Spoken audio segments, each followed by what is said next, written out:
Karima Bennoune est professeure de droit international au California Davis School of Law. Elle a grandi en Algérie et aux États-Unis et vit aujourd'hui en Californie du Nord, où elle enseigne le droit international et les droits humains depuis une dizaine d'années. En 1995, elle a été conseillère juridique au tribunal du Forum des ONG à la conférence mondiale sur les femmes à Pékin concernant les violations des droits des femmes. De 1995 à 1999, elle a été à Londres en tant que conseillère juridique d'Amnesty International.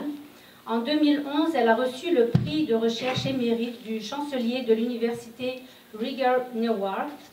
Les cours de Karima Bennoune portent sur les sujets, entre autres, tels que le droit international, la protection internationale des droits de l'homme, le terrorisme et le droit international, le droit des femmes et loi et le monde. A également été professeur invité, érudit à l'Université du Michigan Law School, où elle a remporté le prix Wright L. Hart pour l'excellence de son enseignement.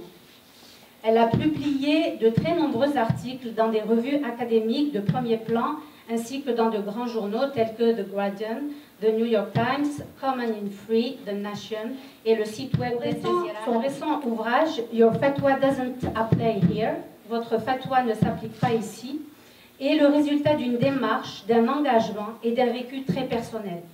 Consultante pour le Conseil international sur la politique des droits de l'homme, la Fondation Soros, la Coalition contre l'utilisation des enfants soldats et l'UNESCO, Organisation des Nations Unies pour l'éducation, la science et la culture.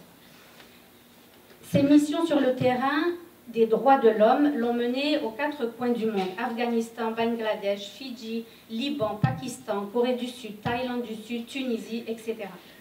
Elle a signé une série d'articles sur ces événements pour The Guardian.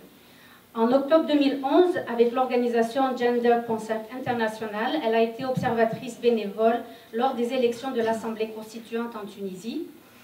Sans oublier bien sûr de dire que son livre a reçu le Dayton Literary Peace Prize en 2014. Voilà, donc je laisse la parole à Karima.